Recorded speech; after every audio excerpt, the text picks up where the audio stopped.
Bonjour à tous. Bonjour à tous et bonjour à toutes. Je suis Marianne Perrotte, enseignante à l'INSPE de Nice. C'est avec un grand plaisir que je vous accueille aujourd'hui à notre conférence du Printemps de la recherche en éducation. C'est un moment privilégié de partage et d'échange puisque c'est le thème que vous avez choisi aujourd'hui et qui est proposé par le réseau des INSPE pour sa 10e édition, à savoir celui du bien-être à l'école. Cette thématique est l'occasion de mettre en lumière la place importante des recherches scientifiques au service de la formation universitaire et professionnelle, qu'elle soit celle des enseignants comme des personnels d'éducation, de la formation initiale à la formation continuée et continue. En tant que modératrice, je vous invite à participer activement, si vous le souhaitez, en posant vos questions via l'icône que vous êtes déjà peut-être en train de chercher en bas à droite de votre écran. Un temps sera dédié à la fin de la conférence afin que Natacha puisse y répondre. Et c'est donc avec un grand enthousiasme que je vous présente Natacha Dangoulov. Agrégée d'histoire, docteur en sciences de l'éducation et de la formation, elle est titulaire d'une thèse sur la relation pédagogique et les compétences relationnelles enseignantes dans une perspective socio-historique.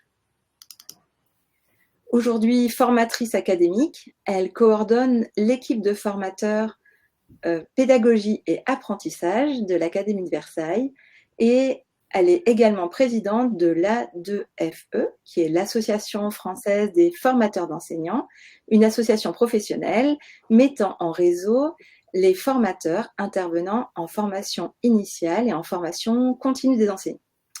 Elle va donc nous parler de la construction d'une relation pédagogique positive pour bien-être à l'école et des compétences psychosociales des enseignants. Ainsi, Natacha, c'est à toi, nous t'écoutons. Merci beaucoup Marianne pour cette introduction. Je vous propose donc aujourd'hui de centrer notre réflexion sur la relation pédagogique en tant que composante importante du bien-être des élèves à l'école quand elle est positive. En développant certaines compétences psychosociales, les enseignants peuvent établir et maintenir une relation positive avec les élèves en classe.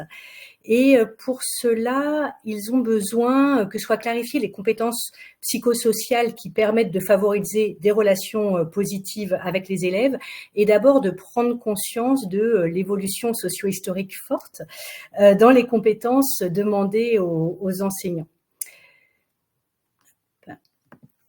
Alors, la conférence abordera d'abord les tensions, les dilemmes et même les injonctions paradoxales auxquelles font face les enseignants aujourd'hui dans la relation pédagogique avec leurs élèves. Ensuite, pour mieux comprendre cette situation assez tendue qui existe actuellement, je tenterai de dresser un panorama socio-historique de la relation pédagogique en France depuis le début du XXe siècle jusqu'au début du XXIe siècle, où on verra que en un gros siècle, l'école française est passée d'une certaine violence éducative à son interdiction, de la promotion d'une indifférence une indifférence assez distante au bien-être des élèves, à la promotion d'une proximité chaleureuse entre enseignants et élèves, avec donc des compétences psychosociales enseignantes tout à fait nouvelles qui sont promues aujourd'hui.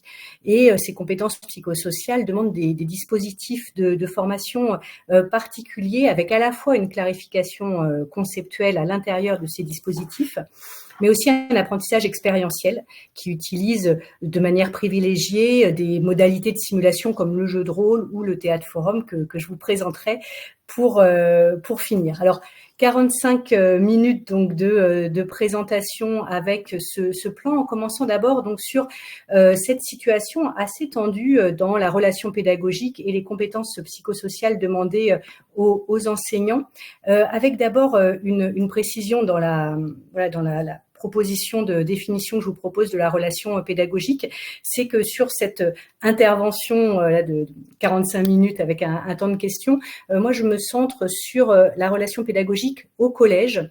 Alors au collège parce que c'est un moment particulièrement problématique, on va dire, au niveau du bien-être des élèves. Alors, la relation pédagogique, hein, quand je parle de relation pédagogique, c'est une relation dans un contexte scolaire, asymétrique, hein, avec des élèves et un enseignant qui ne sont pas du tout à la même place, hein, un professionnel de l'éducation et des élèves sous obligation scolaire. Et dans cette relation pédagogique, l'enseignant fait preuve de compétences psychosociales.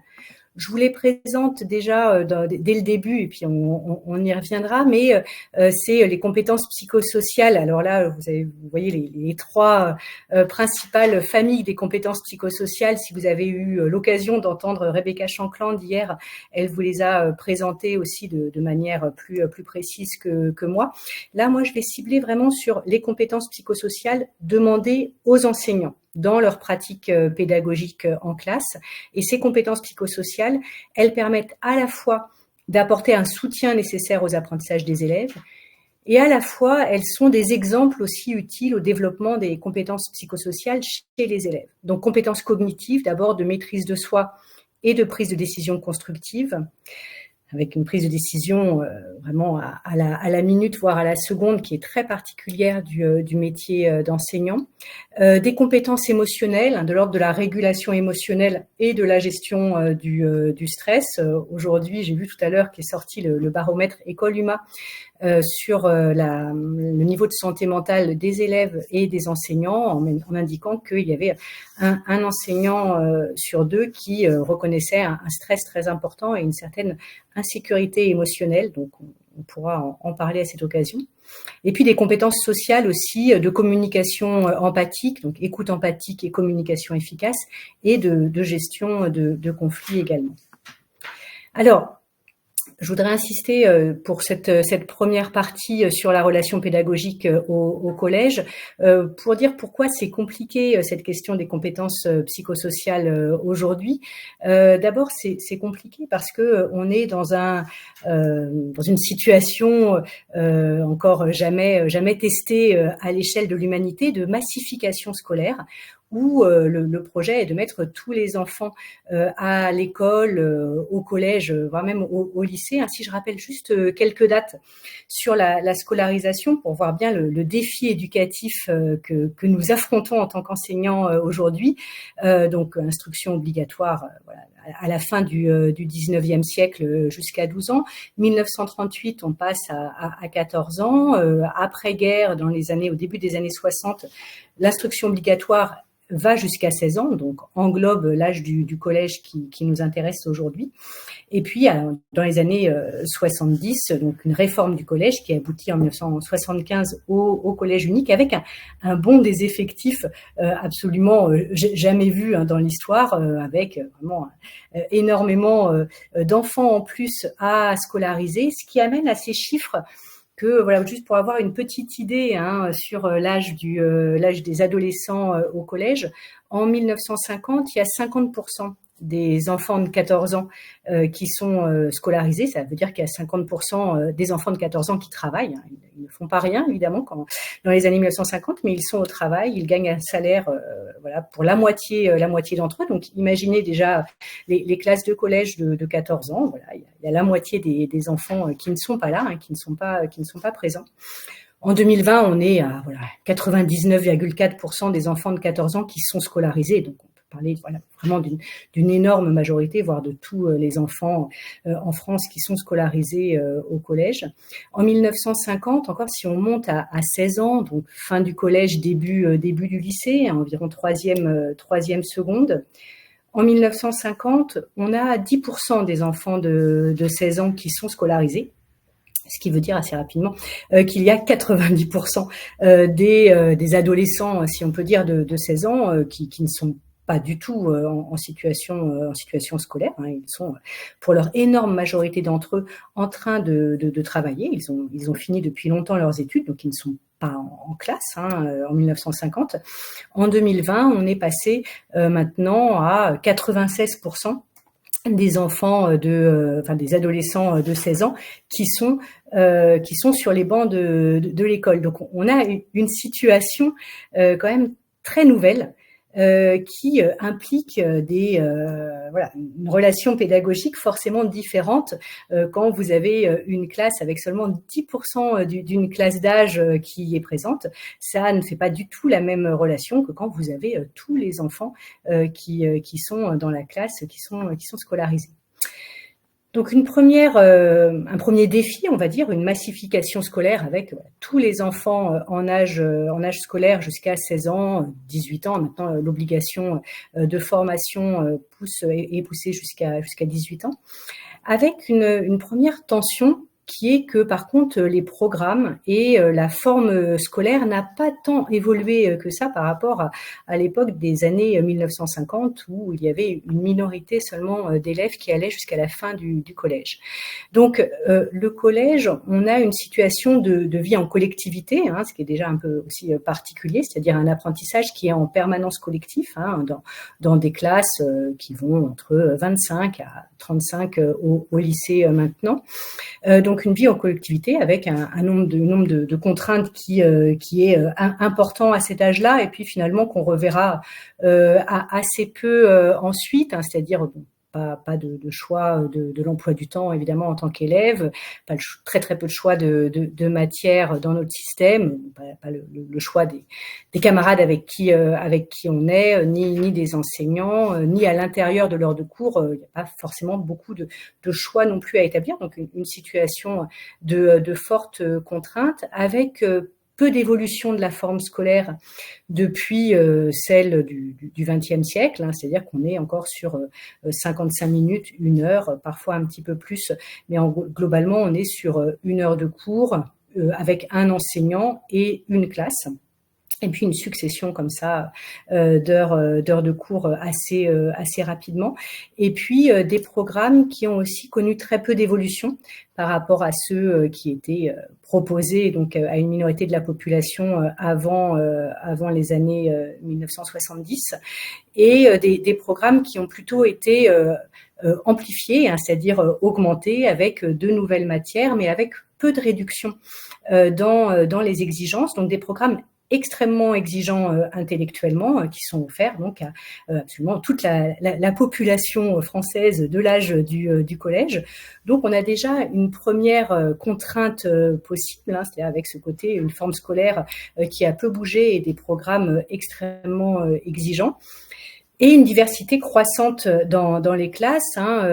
Si on fait un tout petit peu d'histoire de ces 20 dernières années, la décennie 2000, c'est vraiment une décennie où on lutte contre le décrochage scolaire, d'abord par la lutte contre l'absentéisme, et la lutte contre l'absentéisme fonctionne plutôt bien, ce qui fait que maintenant tous les adolescents au collège, une grande partie des adolescents au collège qui décrochaient hors les murs, c'est-à-dire qui ne venaient plus au collège, maintenant sont au collège, sont en classe, ce qui est donc une victoire par rapport à cette lutte contre le décrochage scolaire, mais une difficulté professionnelle en plus pour les enseignants, parce que les élèves qui avant décrochaient et ne venaient plus en classe, désormais sont en classe, donc il faut s'en occuper aussi du mieux possible. Et puis une école inclusive avec vraiment l'idée de pouvoir offrir une diversité dans les classes, avec la loi de 2013, la loi la succession ensuite en 2019, une diversité donc forte, et puis une concurrence attentionnelle très très rapidement, mais des contenus multimédia. Là, donc c'est vraiment très très récent. La généralisation des smartphones pour environ une majorité des collégiens avec des applications très très addictives date il y a, disons, de 2020 en gros, avec un problème de concurrence attentionnelle, c'est-à-dire des adolescents qui sont habitués à des contenus multimédia extrêmement attractifs, voire addictifs, très différents de ce qu'il aurait proposé en cours. Donc des programmes et une forme scolaire exigeants, associés à une massification scolaire et une hétérogénéité très très forte dans les classes, qui fait déjà une première source de tension non négligeable à gérer pour les enseignants. Et puis deux autres sources aussi peut-être de difficultés à avoir en tête pour comprendre où en est la relation pédagogique aujourd'hui entre les adolescents et les enseignants de collège collège, un certain clivage sociologique qui s'est accentué dans les dernières décennies entre professeurs et élèves, un clivage culturel et sociologique. L'historien Vincent Troget propose de manière un petit peu une expression qui est que maintenant les enseignants de collège sont statistiquement parlant des femmes de cadre, en disant que le niveau d'études et le niveau social des enseignants par rapport à celui qu'il avait dans les années 1950-1960 a beaucoup s'est accentué pour les enseignants de collège, avec un clivage sociologique fort qui s'est éloigné de la majorité de la population française. Donc parfois une difficulté de comprendre, de connaître la vie des élèves dont les enseignants ont la charge d'éducation. Et puis, dernière peut-être source de tension ou de difficulté dans ce métier, c'est une faible part des compétences psychosociales dans le recrutement. Les concours prennent très peu en compte ces compétences-là. C'est pas celles-là qui vont être évaluées par les jurys lors des concours, et une formation qui accorde aussi traditionnellement une part extrêmement faible à ces compétences psychosociales d'ordre relationnel, avec une formation disciplinaire de très haut niveau en France par rapport à d'autres pays comparables, mais avec une faible part des compétences psychosociales et donc une faible habitude de traiter les problèmes relationnels qu'on peut avoir avec des adolescents en classe. Ça aboutit finalement à une situation de tension qu'on pourrait résumer un petit peu comme cela, avec des comportements d'élèves habituels et puis des comportements d'enseignants qui peuvent être une réponse à ces comportements d'élèves. Donc les comportements d'élèves qui sont les plus cités par les enseignants comme problèmes professionnels liés à la relation, c'est un désengagement, c'est-à-dire un manque de motivation face aux propositions des enseignants, un manque d'attention, un manque de concentration, et puis une contestation des demandes. Alors, ces trois remarques-là liées au comportement des élèves se retrouvent dans beaucoup de catégories de collèges, avec juste une différence de degré selon les collèges. Les collèges sont très ségrégés socialement en France, et donc on a dans les collèges où les enfants sont les plus loin de la culture scolaire, parfois des comportements d'élèves de l'ordre du désengagement, du manque de concentration et de la contestation des demandes qui vont dans des comportements extrêmement perturbateurs, parfois moins, mais c'est juste une différence de degré, mais ces problèmes-là, ces problèmes professionnels se retrouvent un petit peu partout à différents degrés au collège, avec des comportements enseignants un peu typiques qui sont remarqués par rapport à ces comportements d'élèves, avec des pratiques relationnelles très fréquentes en France, qui sont des punitions, des exclusions de cours également, et puis des vexations et des pressions verbales comme comportement possible. Donc un enjeu relationnel fort sur le collège, parce que une situation qui est extrêmement tendue. Alors cette situation tendue, elle est due à cette évolution historique de massification scolaire, avec des programmes et une forme scolaire restée extrêmement exigeants, qui étaient peut-être éventuellement adaptés au début du XXe siècle à 5 à 10% de la population française qui allait au collège, mais peut-être qui pose problème davantage aujourd'hui.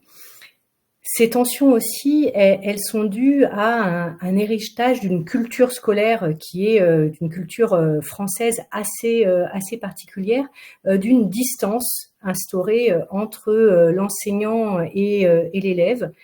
Et c'est ce que je voulais vous proposer maintenant pour essayer de bien comprendre ces compétences psychosociales qu'on demande aux enseignants aujourd'hui, combien elles sont différentes de celles qu'on demandait au XXe siècle, et pourquoi c'est compliqué parfois en tant qu'enseignant d'arriver à adopter ou à développer ces compétences psychosociales de très haut niveau qui sont demandées pour faire apprendre un maximum d'élèves dans les classes de collège. Alors, l'historique, en balayant un petit peu rapidement ces compétences psychosociales enseignantes. Au début du XXe siècle, les compétences psychosociales enseignantes qui sont promues sont de l'ordre de l'inhibition des émotions et de l'empathie et d'une autorité coercitive. C'est-à-dire que les compétences psychosociales enseignantes qui sont demandées aux enseignants ressemblent beaucoup aux compétences parentales qui sont demandées au début du XXe siècle. C'est un moment où l'idéal relationnel, alors c'est l'idéal, hein, c'est-à-dire ce sont les normes promues à cette époque. Ça ne veut pas dire que tout le monde fait ça, bien sûr, mais l'idéal, ce qui est promu par exemple dans les manuels, soit de parentalité, soit les manuels de pédagogie, c'est une relation froide, sans marque d'affection entre adultes et enfants, hein, vraiment en essayant d'avoir une distance très forte entre adultes et enfants, et puis avec l'utilisation de formes de coercition physique, comportementale et émotionnelle dans l'idée de dresser les enfants. Hein. C'est une époque où l'objectif est d'avoir des enfants les plus sages possibles en les dressant et en utilisant des punitions physiques. Donc là, vous en avez un exemple là dans cette gravure de 1901. Des punitions comportementales. Comportementales, par exemple, c'est d'aller au coin, voilà, c'est sur le comportement. Émotionnel, c'est toute l'utilisation du chantage pour obtenir le comportement voulu par les enfants. Donc, une ambiance générale aussi bien dans les pratiques parentales qu'enseignantes qui sont plutôt de l'ordre d'une relation très froide avec une autorité coercitive. Si on cible sur les compétences enseignantes qui sont promues, il y a l'idée que l'autorité du maître est comparée en permanence à l'autorité paternelle, mais avec une exception française qui est que la violence physique est interdite tôt dans les textes de loi. Hein. On a les premiers textes de loi qui interdisent d'utiliser la violence physique en tant qu'éducation pour les enfants en classe, date de 1887. Alors ça ne veut pas du tout dire hein, qu'il n'y a pas de violence physique en classe pour faire obéir les enfants, mais en tout cas elle est interdite. Et donc, ce qui est promu, c'est l'usage de punitions et de vexations. Alors là, l'originalité française, c'est d'utiliser en particulier des punitions humiliantes. Hein. Alors là, vous avez une image du bonnet d'âne où tout le monde se moque de l'enfant qui a eu un bonnet d'âne. Donc, c'est l'idée de rendre visible la punition. Donc la mise au coin aussi a cet même objectif, hein, à la fois d'isoler, qui est aussi une autre spécificité française dans les punitions. Mais là, en général, dans le cadre scolaire ou dans le cadre parental, c'est l'idée d'isoler l'enfant, de l'envoyer dans sa chambre ou de l'envoyer, il y a l'usage beaucoup au début du XXe siècle du cabinet noir, de l'envoyer dans un endroit sombre qui fait peur. Hein. L'idée, c'est de faire peur. Hein. Là, c'est vraiment une coercition comportementale. Et donc là, en classe, on va utiliser cet isolement, mais avec aussi l'idée d'humilier l'élève devant ses camarades, avec comme idéal une relation assez froide et distante. Hein. C'est une des citations d'Alain dans ses propos sur l'éducation.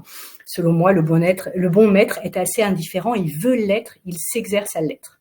Je l'ai mise parce que là, il y a vraiment l'idée que c'est la compétence qui est demandée aux enseignants. C'est-à-dire que c'est pas naturel, les adultes ne sont pas naturellement comme ça, c'est que pour être un bon professionnel, un bon enseignant, il faut être indifférent et assez lointain par rapport à ses élèves. Ce qui fait que si on résume un peu les compétences psychosociales enseignantes qui sont demandées en France au début du XXe siècle, il y a la maîtrise de soi. Hein, il y a vraiment beaucoup de textes aussi sur le fait qu'il faut maîtriser sa colère, éventuellement la jouer, mais en tout cas avoir une grande maîtrise de soi. Une inhibition des émotions, ne pas montrer et ne pas citer ses émotions aux élèves. Une inhibition forte de l'empathie, c'est-à-dire l'idée d'essayer de ne pas se mettre à la place de l'élève, de ne pas imaginer ce qu'il pourrait ressentir pour qu'on puisse mieux s'en occuper, pour l'idée qu'il se sente mieux. Il y a vraiment cette idée qu'au contraire, il ne faut pas se mettre à sa place. Une communication distante et puis une autorité coercitive. Alors à la fin du XXe siècle, il y a une énorme évolution dans les pratiques éducatives et pédagogiques, et finalement un mouvement d'oscillation, hein, comme souvent dans les mouvements, dans les moments en histoire où on change d'un modèle à l'autre, un mouvement d'oscillation entre violence éducative et permissivité à cette fin du XXe siècle. Dans l'ordre général, dans la société et donc dans les relations parentales, la relation devient plus symétrique, davantage symétrique entre adultes et enfants à partir des années 1960, avec l'idéal d'une relation plus proche, plus affectueuse entre parents et enfants. C'est aussi un moment d'une volonté de retour à la nature chez certaines, chez certaines dans la population, chez certaines personnes dans la population, avec l'idée de dire que on ne veut plus de cette relation très froide et distante entre parents et enfants. Et ce qui arrive assez vite et qui nous intéresse pour notre sujet de la relation pédagogique, c'est l'idée d'une co-responsabilité entre adultes et enfants dans la qualité de la relation, qui viennent des diffusions des théories psychanalytiques dans la société, avec l'idée que voilà, les adultes sont responsables seulement à moitié de la relation, et les enfants sont aussi responsables de la qualité de la relation à moitié. Et donc ça va avoir des impacts importants en classe, hein, avec l'idée que ce qui fait la vie de la classe et les comportements en classe, c'est aussi de la responsabilité des enfants, aussi bien que le professionnel qui s'en occupe. Les pratiques éducatives qui sont promues, hein, aussi entre une grande violence éducative qui continue et puis par contre une permissivité avec cet idéal d'enfants finalement qui soit égal des adultes, donc avec les mêmes droits et avec moins de cadres pour eux, et puis des compétences relationnelles qui étaient traditionnelles chez les enseignants, qui sont fortement remises en cause, qui fait un moment très fragilisant pour les enseignants sur cette fin du XXe siècle, parce que les compétences psychosociales qui étaient traditionnellement promues sont critiquées de toutes parts à la fin du XXe siècle. Il y a une critique sociologique très forte sur le problème d'un rapport de domination, hein, que l'enseignant dominerait les élèves, donc une critique sociologique relativement forte, une critique psychanalytique aussi, avec cette idée qu'il faudrait absolument développer une juste distance dans la relation aux élèves, parce que cette relation pédagogique, elle est soupçonnée d'être soit trop séductrice, soit trop du côté de la séduction, soit trop du côté de la supériorité des adultes sachants sur les élèves ne sachant pas. Et finalement, c'est une période où ressort beaucoup l'idée d'une autorité naturelle. C'est-à-dire que l'autorité ne s'apprend pas, qu'il y aurait un charisme inné, et que c'est l'idée, à cette fin du XXe siècle, qu'il y a des profs qui ont l'autorité naturelle, innée, puis d'autres qui ne l'ont pas, et comme ils ne l'ont pas, et leurs classes sont en bazar, et c'est comme ça parce qu'ils n'ont pas d'autorité naturelle. Donc c'est un moment où finalement les compétences psychosociales enseignantes sont relativement peu définies. On va être plutôt centré dans ces années 1990-2000 sur la réflexivité, donc la réflexivité a posteriori sur ces réactions, c'est le moment de l'analyse de pratiques réflexives par exemple, on réfléchit a posteriori sur les réactions qu'on a eues, on peut réfléchir aussi sur les émotions qu'on a eues en classe, certaines méfiances vis-à-vis de l'empathie, avec vraiment une insistance sur l'idée de juste distance, de vraiment faire attention à la relation qu'on a avec les élèves, l'idée que la communication ne s'apprend pas et donc est naturelle, d'une autorité coercitive charismatique, qui est maintenue, donc charismatique, avec des modalités de gestion de classe très implicites qui s'appuient sur certains leaders. Il y a une autorité relativement implicite et une permissivité aussi assez forte. Alors, cette période de la fin du XXe siècle vraiment entre en choc actuellement avec les valeurs éducatives qui sont promues aujourd'hui, où aujourd'hui, donc depuis le début du XXIe siècle en France, on a la promotion d'une relation pédagogique proche, soutenante, avec des compétences psychosociales enseignantes qui sont cette fois-ci davantage définies. D'abord, ça s'incarne dans la parentalité, hein, ça commence, le changement de normes relationnelles entre adultes et enfants commence dans la parentalité avec la promotion d'une éducation sans violence. Et donc une nouvelle compréhension du fonctionnement de l'enfant. C'est l'idée de dire l'enfant est co-responsable de la relation, il est un peu comme l'adulte, est un peu remise en cause avec la reconnaissance des particularités de l'enfant, comme être vulnérable, fragile, avec un cerveau immature et donc qui ne peut pas, par exemple, gérer ses émotions comme un adulte. Ce qui explique qu'un enfant fait des crises de colère, ce qu'un adulte fait moins, voire pas, selon peut-être les situations, mais que donc ce cerveau immature fait que l'enfant n'est pas responsable au même niveau de l'adulte par rapport aux relations qu'il entretient avec lui. Alors, en France, on est à une période où il y a cette nouvelle promotion d'une éducation sans violence, mais la persistance d'une vision traditionnelle de l'enfant, hein, c'est-à-dire l'idée de l'enfant roi, l'enfant tyran, hein, qui sont des expressions typiquement françaises, qui souvent n'existent pas dans les autres cultures, avec c'est une idée qui vient de la fin du XXe siècle, cette diffusion dans la société des théories psychanalytiques d'un enfant manipulateur qui voudrait un peu le mal de ses parents ou qui voudrait du mal à ses enseignants. Donc ça persiste. On voit des débats encore forts sur le fait qu'il faut dresser les enfants ou alors reconnaître le fait que la violence dans l'éducation est négative. Donc on est à une période encore de débat assez important, mais avec des pratiques éducatives familiales qui se modifient malgré tout dans la société, avec ce concept de parentalité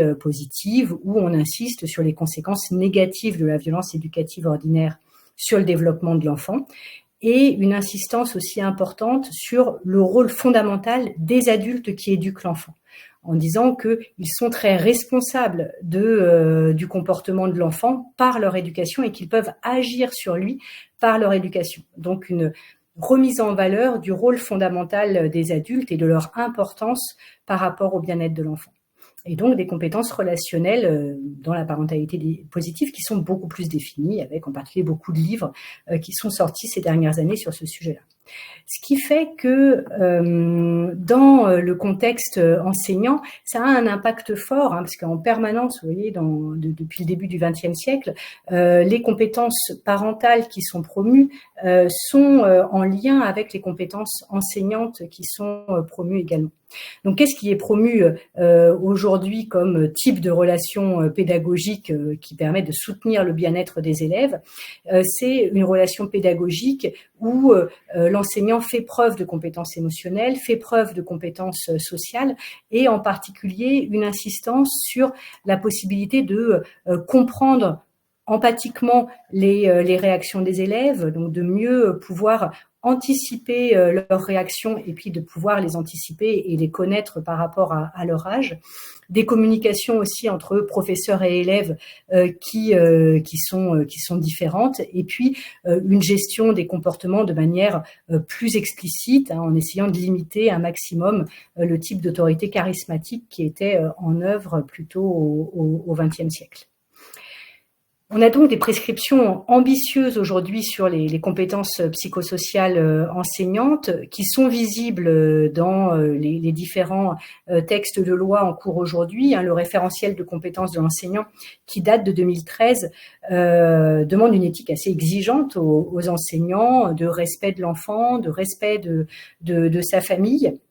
Et puis, plus proche de nous, en 2019, la loi du 10 juillet 2019 a interdit l'utilisation des violences éducatives ordinaires donc dans la sphère parentale, mais évidemment aussi dans la sphère scolaire, avec un grand plan de formation pour limiter les violences éducatives ordinaires en proposant d'autres manières d'agir aux adultes qui sont autour des enfants. Ce qui fait que finalement, si on reprend notre tableau un peu des compétences psychosociales enseignantes promues, on voit le changement complet, qui fait que c'est compliqué aujourd'hui en tant qu'enseignant de pouvoir s'approprier ou développer ces compétences psychosociales selon l'éducation qu'on a soi-même eue. Donc des compétences de maîtrise de soi, de régulation émotionnelle, avec l'idée que on peut apprendre à réguler ses émotions, là où à la fin du XXe siècle, on était plutôt sur une réaction a posteriori sur les émotions qu'on avait eues. Là, l'idée qu'on peut s'améliorer dans la régulation émotionnelle en classe devant les élèves, des capacités d'écoute empathique qui sont promues, demandant aux enseignants de pouvoir comprendre les différentes réactions des élèves dans leur classe et de pouvoir s'y adapter. Des capacités aussi d'assertivité. Donc d'assertivité, c'est de pouvoir dire ce dont on a besoin en tant qu'enseignant en classe, de pouvoir exprimer ses besoins de la manière la plus claire et explicite possible, de communication constructive et de gestion de conflits. Donc tout ça, ce sont des compétences psychosociales particulières sur lesquelles il existe maintenant des dispositifs de formation, parce que maintenant qu'elles sont définies, qu'elles ont été clarifiées davantage, il reste toujours les tensions du système. Ça, on est toujours pris en tant qu'enseignant au collège dans des tensions fortes du système. Mais par contre, les compétences psychosociales que réclame la relation pédagogique pour le bien-être à la fois des professionnels et des enseignants sont davantage définies. Comme elles sont définies, on peut prévoir des dispositifs de formation à ces compétences. Alors, première modalité à l'intérieur des dispositifs de formation sur les compétences psychosociales, c'est toutes les ressources en auto-formation qui est aujourd'hui très largement la première modalité de formation des enseignants de collège. Aujourd'hui, une très grande majorité des enseignants de collège se forment seuls, soit avec des parcours en auto-formation numérique comme celui proposé par Scolavi gratuitement à tous les enseignants, par les ressources, par exemple, de Canopé, donc des pratiques plutôt de lecture numérique, et puis des ressources quand même récentes qui sont sorties, enfin qui peuvent aider les enseignants aussi côté lecture cette fois-ci, avec à la fois des livres qui donnent des ressources pour la gestion des comportements. Alors, j'en ai mis quelques-uns, en particulier je pense au livre de Steve Bissonnette sur l'enseignement explicite des comportements, qui donne vraiment qui a toute une énorme partie sur la prévention, en disant que le premier élément pour avoir des comportements qui permettent les apprentissages en classe, c'est une relation positive avec les élèves, et donc avec beaucoup d'éléments extrêmement concrets et explicites pour établir cette relation positive. Bon, le plus ancien, Thomas Gordon, mais peut-être que, voilà, qui date cette fois-ci un petit peu plus, mais qui peut être toujours intéressant. Et puis, des livres très récents, je pense au livre de Christophe Marsollier sur l'attention aux vulnérabilités des élèves, pour travailler vraiment la capacité empathique des enseignants à percevoir ces vulnérabilités chez leurs élèves. Le livre qui vient de sortir aussi de Malène Ridal sur l'empathie, ça s'apprend, avec cette idée de cours d'empathie ou de cours de compétences psychosociales, et puis des ressources aussi sur cette relation positive enseignant-élève, avec en particulier le livre de Patricia Jennings, L'école en pleine conscience, qui est sous-titré peut-être d'un sous-titre plus explicite, des outils simples pour favoriser la concentration, l'harmonie et la réussite scolaire, qui propose de travailler toutes ces compétences psychosociales spécifiques au métier d'enseignant aujourd'hui. En particulier, par exemple, pour vous dire combien ces livres sont faits pour travailler ces compétences psychosociales spécifiques, toute la première partie du livre de Patricia Jennings est vraiment sur la régulation émotionnelle chez les enseignants. Donc, c'est d'abord cette compétence psychosociale qui sera utile pour arriver à gérer la classe ensuite, donc avec énormément de pratiques pour arriver à réguler ces émotions. Et puis, dans ces dispositifs de formation, le deuxième axe extrêmement important, c'est l'apprentissage expérientiel. Alors, l'apprentissage expérientiel, je vous en propose ici une définition, faire vivre aux participants dans l'espace et le temps de la formation des situations proches des situations réelles de travail, où ils ressentent dans leur corps des gestes et des émotions semblables à ceux qu'ils pourraient éprouver en situation réelle. L'idée, c'est que on peut lire et suivre des parcours numériques en auto-formation, mais qu'il y a aussi un moment où il faut s'entraîner entre professionnels avant de tester des pratiques sur les élèves. L'idée, c'est que pour toutes les pratiques qui sont liées au développement des compétences psychosociales, on part du principe, mais comme dans toutes les pratiques pédagogiques, que les élèves ne sont pas des cobayes. Je cite un article que je vous conseille de Marc Demeuse et Valérie Duvivier qui porte ce titre et qui dit qu'il faut d'abord s'entraîner en formation entre nous pour voir quelles sont les compétences psychosociales qu'on peut ensuite utiliser dans notre relation avec les élèves. Et en particulier dans cet apprentissage expérientiel, des modalités liées à la simulation sont extrêmement utiles pour pouvoir s'entraîner donc entre professionnels, travailler l'empathie, se mettre à la place des élèves, et puis toutes les pratiques aussi dont on vous a parlé dans les conférences précédentes pour travailler les compétences psychosociales des élèves demandent souvent beaucoup de jeux de rôle, de mise en situation. Et l'idée, c'est que ce sont des pratiques d'apprentissage expérientiel un peu particulières, et il faut d'abord les avoir vécues en formation pour après pouvoir les utiliser avec leurs élèves. Donc la simulation, je vous mets aussi la définition que je vous propose, c'est une méthode pédagogique d'apprentissage expérientiel où on part d'une situation provoquée et fictive qui est soit proposée par le formateur, soit co-construite avec les participants et dans lesquelles les participants se mettent en action en jouant un rôle proche de celui qu'ils doivent tenir en situation réelle, donc un rôle d'enseignant, ou proche de celui des personnes avec qui ils sont en interaction. Et en particulier, là, on pense aux élèves. L'idée, c'est de jouer un maximum les élèves pour essayer de davantage pouvoir entrer en empathie avec eux et mieux comprendre leurs réactions en classe. En simulation, évidemment, on simplifie énormément les situations de classe, qui sont des situations extrêmement complexes, mais on simplifie la situation pour la rendre plus accessible à l'apprentissage. Donc, par exemple, on va donner une consigne en simulant une classe où il y a 3-4 élèves. Évidemment, nos classes sont bien plus nombreuses, mais on simule déjà ce moment-là juste pour voir si déjà ces 3-4 élèves comprennent bien ma consigne, parce que si eux ne la comprennent pas, dans ma classe, ça risque d'être encore moins réussi. Donc, quelques modalités à l'intérieur de cette grande famille qu'est la simulation, où on a à la fois des mises en situation, on est immergé dans des situations d'apprentissage, des jeux de rôle avec des scénarios et des rôles définis d'élèves et de professeurs, de la simulation numérique qui est très très peu développée en France encore, et puis du théâtre forum où on simule des situations professionnelles problématiques pour trouver ensuite des solutions pour que les situations problématiques soient moins problématiques, voire plus satisfaisantes. Sur ces simulations, l'intention, il y a une double attention.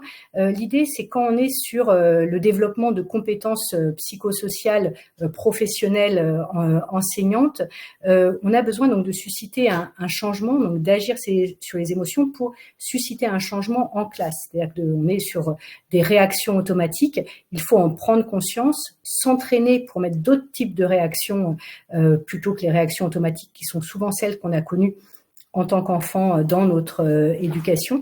Donc l'intention de la simulation, c'est la prise de conscience déjà de ces réactions et puis l'entraînement à d'autres types de pratiques plus en accord avec la relation pédagogique qui est promue aujourd'hui, avec l'objectif ensuite d'adopter ces nouvelles pratiques relationnelles et puis de les intégrer dans son quotidien pour qu'elles deviennent des nouvelles pratiques automatiques qui ne demandent pas de travail en plus, mais qui sont complètement intégrées à nos manières de faire. Donc pour cela, il faut s'y entraîner auparavant.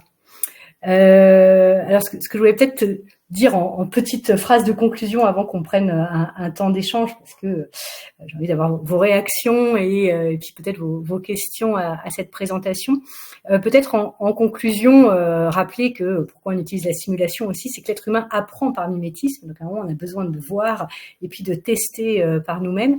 Et si on utilise cette capacité anthropologique d'imitation, de simulation, on peut se dire qu'en travaillant nos propres compétences psychosociales enseignantes et en les mettant en permanence, comme ça, sur l'établi, en les retravaillant en permanence. On leur montre aussi des exemples d'adultes qui cherchent à améliorer leurs compétences psychosociales en permanence, qui sont, c'est jamais fini, c'est l'histoire de toute une vie de s'améliorer, et de montrer cet exemple-là d'adultes qui cherchent en permanence à s'améliorer, et qui peuvent évidemment avoir un jour où ils sont en colère et le lendemain présenter leurs excuses parce que ce qu'ils ont dit dépassait de loin ce qu'ils pensaient parce qu'ils étaient sous le coup d'une émotion extrêmement forte qu'ils n'avaient pas réussi à réguler.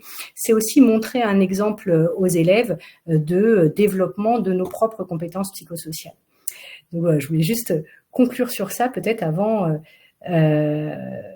Marianne, de te redonner la main pour peut-être un temps de questions. Merci beaucoup, Natacha, pour cette présentation passionnante. Il y a dans le chat des questions, des félicitations et des remerciements pour cette présentation. J'en profite pour dire à l'ensemble des participants et des participantes qu'ils peuvent toujours poser des questions, et je vais tout de suite commencer par la première qui a été posée. Donc, une première question, pourriez-vous nous donner quelques exemples de simulation numérique, s'il vous plaît? Oui, alors ça commence à se développer quand même dans quelques universités américaines, enfin pour celles que je connais, il y en a sans doute d'autres, mais c'est des logiciels de simulation de gestion de classe, de relations en classe. Alors il y en a plusieurs, il y a TeachSim en particulier dans l'université de Virginie, où vous avez où l'enseignant qui s'entraîne est en face d'un ordinateur avec un micro, et il a des réactions d'élèves et lui répond aux réactions d'élèves. Donc bon, c'est une piste. Voilà, il y a quelques pistes comme ça de logiciels qui sont développés pour essayer de simuler numériquement la relation pédagogique. En France, à ma connaissance, je n'en ai pas vu, mais ça ne veut pas dire qu'il n'en existe pas. Mais je n'en connais pas qui soient utilisés dans la formation des enseignants. Très bien, merci beaucoup. Une seconde question. Des participants se demandent s'il existe des organismes qui proposent des formations aux compétences psychosociales sous forme de théâtre forum, et si vous pouvez en conseiller. Alors, alors dans les académies, dans les plans académiques de formation, parfois, il y a des formateurs qui utilisent le théâtre forum, donc on peut le voir parfois quand c'est affiché dans les modalités théâtre forum. Et après, il y a des compagnies de théâtre forum qui interviennent. À ma connaissance, la seule que je connaisse qui s'adresse vraiment spécifiquement aux enseignants, c'est celle de Véronique Guérin, qui est une grande spécialiste du théâtre forum, auprès de qui je me suis moi-même formée, que je trouve vraiment, je trouve que sa compagnie qui s'appelle l'Étincelle fait des formations de très très grande qualité, donc eux interviennent et font de la formation de formateurs. On a aussi le théâtre de l'opprimé à Paris qui forme au théâtre forum, mais pas spécifiquement sur les compétences psychosociales enseignantes. Pour moi, c'est un élément vraiment à développer, sachant que la simulation est encore relativement peu utilisée en France, ou disons qu'elle est utilisée par beaucoup de formateurs d'enseignants, mais de manière très artisanale, sans que ça soit forcément connu, et sans qu'il y ait encore de travaux de recherche qui se soient penchés sur leur pratique de simulation. Donc voilà, pour moi, la compagnie que je connais le mieux, c'est l'Étincelle de Véronique Guérin. Et puis après, dans quelques PAF de l'Académie de Versailles, je sais qu'il y en a aussi un petit peu dans l'Académie de Créteil, on a du théâtre forum qui est proposé. On est en train de faire une expérimentation à l'INSPE de Versailles sur du théâtre forum pour les enseignants, donc en formation initiale, sur les questions socialement vives, avec donc des formateurs qui sont à la fois des enseignants-chercheurs de l'INSPE et des formateurs académiques en formation initiale qui font du théâtre forum avec leurs étudiants sur les questions socialement vives qu'on peut avoir à gérer en classe. Donc ça s'adresse spécialement aux professeurs d'histoire géo et de SVT qui ont ces questions-là souvent au cœur de leur programme. Merci beaucoup. On parlait des professeurs d'histoire géo et de SVT. Là, on va rebasculer plutôt dans le premier degré. Des questions pour demander s'il existe des outils pour travailler ces compétences en conseil des maîtres ou peut-être plus largement au sein des communautés scolaires. Ah ouais, c'est une bonne question sur des outils à utiliser comme ça. Alors pour moi, déjà ma première idée c'est que ça manque et que il faut qu'on en fasse davantage. Après dans les outils, moi j'aime beaucoup le livre de Rebecca Shankland et Béatrice Lambois sur, je me souviens plus exactement du titre, mais sur développer les compétences psychosociales parce que à chaque fois en fait elles ont une double page où elles ont l'activité côté adulte professionnel et l'activité qu'on peut proposer aux élèves. Et donc, comme ça, l'idée, c'est de le vivre entre professionnels, de vivre l'activité entre professionnels adaptée aux adultes, de débriefer déjà sur ce que ça nous fait comme émotion, comme ressenti, ce type d'activité vécue entre professionnels, et puis après de voir comment on peut le transposer dans nos classes. Donc je trouve que ça c'est très utile. Après, moi j'aime beaucoup les outils de la discipline positive. C'est aussi une des références. J'avais mis le livre de Jeanne Nelson sur la discipline positive en classe. La discipline positive a la particularité d'avoir publié des gros manuels du formateur et des manuels d'école avec des activités à vivre, soit entre professionnels, soit avec les élèves. Et c'est vrai qu'à ma connaissance, c'est les seuls vraiment manuels d'activité pour les professionnels à faire entre eux et à faire aussi à l'échelle de l'école et de la classe. Donc c'est vrai que moi je trouve que c'est des ressources de grande qualité, enfin c'est des outils qui peuvent être très utiles, à mon avis, en conseil des maîtres. Donc voilà. Donc les références liées à la discipline positive, c'est les éditions Le Toucan, je crois, qui publient les deux manuels, éventuellement, voilà. Mais il reste beaucoup à écrire et à produire sur ces questions-là qui sont relativement nouvelles. Hein. Ce que je voulais insister aussi sur le fait que ces nouvelles compétences psychosociales qu'on demande aux enseignants sont très récentes. Donc c'est un moment assez nouveau. Il va y avoir des nouvelles ressources qui vont sortir. Merci beaucoup. Une question un peu plus conceptuelle, finalement, quelle est la différence ou les points communs entre soft skills, compétences psychosociales et compétences du 21e siècle? Pour moi, compétences du 21e siècle, les soft skills, c'est quelque chose de très large et qui englobe donc beaucoup plus de choses, enfin qui sont peut-être plus ouvertes conceptuellement pour le coup. Compétences psychosociales, je trouve que ça a l'avantage d'avoir été très bien défini dans le référentiel de Santé publique France. Donc il y a un nouveau qui va sortir dans pas longtemps. Donc je trouve que c'est beaucoup plus défini et beaucoup plus organisé, mais par contre beaucoup plus ciblé. À la limite, les soft skills, ça va être plus large. Soft skills, par contre, ça va être le terme qu'on retrouve beaucoup plus en entreprise. Et donc, par exemple, quand on travaille en lycée professionnel, on va avoir beaucoup plus l'intitulé soft skills à développer chez les élèves. Donc, pour moi, soft skills et compétences psychosociales, c'est proche. Bon, compétences du 21e siècle, là, c'est encore quelque chose d'encore plus large, peut-être encore plus flou conceptuellement. Le gros avantage des compétences psychosociales, c'est que dans le référentiel de Santé publique France, elles sont définies et elles sont vraiment explicitées de manière évidemment plus approfondie que ce que je vous ai montré là. Donc, on a vraiment des définitions très précises de ces compétences psychosociales. Donc, ça a l'avantage voilà, d'être plus ciblé peut-être, mais beaucoup plus défini. Et donc, on peut s'y appuyer en disant, voilà, qu'est-ce qu'une communication efficace? Vous avez des éléments qui vous définissent qu'est-ce que c'est une communication efficace, par exemple. Sur soft skills, on va avoir quelque chose de plus large. Très bien, merci beaucoup. D'autres questions qui font le parallèle, la comparaison entre des pays comme la France et puis peut-être la Suède ou les pays nordiques qui seraient en avance sur nous. Donc, peut-être de savoir de quelles ressources ils disposent dont nous pourrions nous inspirer. Oui, là, c'est des sources d'inspiration très très importantes parce que ils ont développé une relation à l'enfant qui est très différente de la nôtre.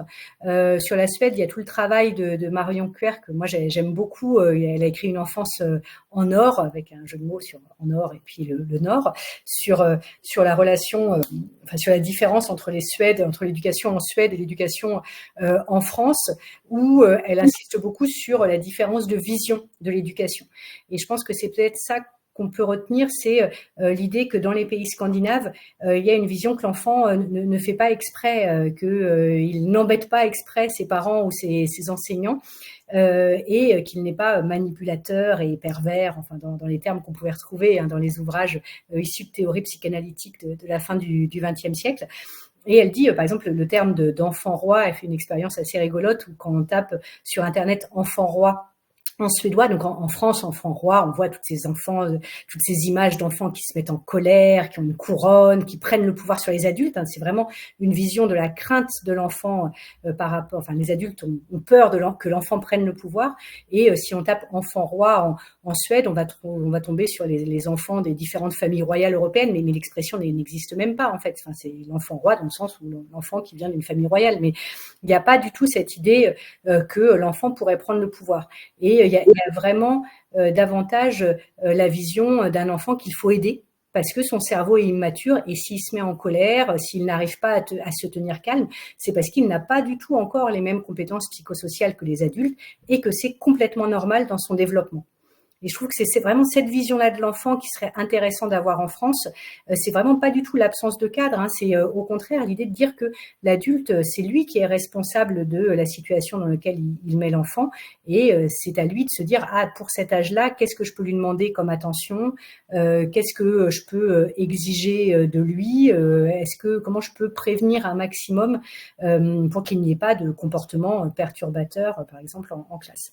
Donc Marion Querc, je vous conseille, il y a plein de petites vidéos qu'elle met en ligne qui comparent un petit peu les différences éducatives entre la Suède et la France, qui sont très, très, très instructives sur la manière de parler aux enfants. C'est très, très éclairant et je trouve que ça fait une formation de l'ordre de la simulation par vidéo qui est très, très intéressante. Merci beaucoup. D'autres questions que je synthétise comme cela. Comment, d'après vous, pensez-vous qu'il serait utile d'avoir des formations sur les compétences psychosociales officiellement inscrites dans les plannings d'étudiants dans les INSPE? Je la lis telle quelle parce que c'est peut-être plus simple comme ça. Et en même temps, une autre question qui pose la même question dans le premier degré, le second degré et l'université. Donc en fait, quelle place dans le curriculum? Ouais. J'ai entendu la conférence de Damien Tessier et de son collègue mardi dernier qui disait que par exemple sur les compétences psychosociales à développer chez les élèves, ils voyaient ça plutôt en formation continue une fois que voilà les enseignants avaient des bonnes compétences professionnelles de base. Par contre, pour les compétences psychosociales enseignantes, moi je serais d'avis qu'elles peuvent se développer déjà en formation initiale, car maintenant, elles sont explicites. On a des ressources sur lesquelles on peut créer des formations. Ce qui manque pour moi, pour le moment, ce soit des enseignants-chercheurs qui soient formés à ces questions-là, des formateurs qui puissent intervenir dans les INSPE.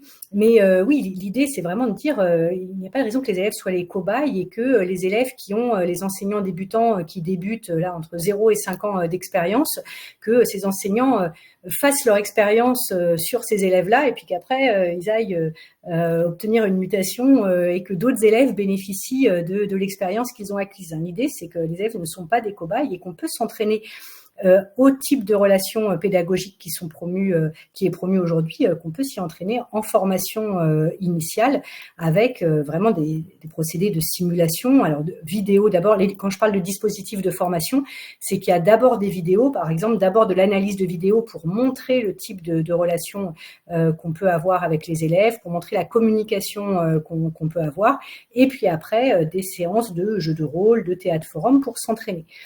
On voit, alors ça commence tout doucement à se développer. Hein, il y a en France, voilà, ça commence doucement, mais par exemple, l'université de Mons en Belgique, l'équipe de Marc Demeuse développe le micro-enseignement pour les enseignants où ils ont un laboratoire de simulation où les étudiants qui ne sont pas encore enseignants s'entraînent d'abord entre eux avant de découvrir de vrais élèves.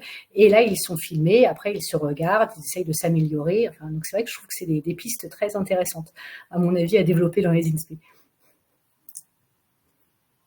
Merci beaucoup Natacha, je crois qu'on arrive à peu près au terme des questions. Un énorme merci pour cette conférence et aussi pour la qualité des réponses. Je tiens également à remercier de ma part et de la tienne aussi le public qui a participé nombreux, qui a posé de nombreuses questions. Et je me permets de présenter la conférence suivante de cette séquence autour du bien-être à l'école qui sera le 27 mars à 17h, présentée par Olivier Morin. Le titre de la prochaine conférence est Bien-être à l'école et scolarisation de questions vives. quelle opportunité, quelle vigilance du point de vue de la didactique. Rappelez peut-être que l'inscription est gratuite mais obligatoire sur la même modalité avec laquelle vous vous êtes inscrit à cette conférence-là, et que vous pourrez revoir la conférence de Natacha sur la page de l'INSPE et un petit peu plus tard quand elle aura été mise en ligne. Un grand merci Natacha pour cette belle conférence. Merci beaucoup à toi Marianne pour la modération et la synthèse des questions. Merci beaucoup. Et au revoir à tous. Au revoir, bonne soirée à tous.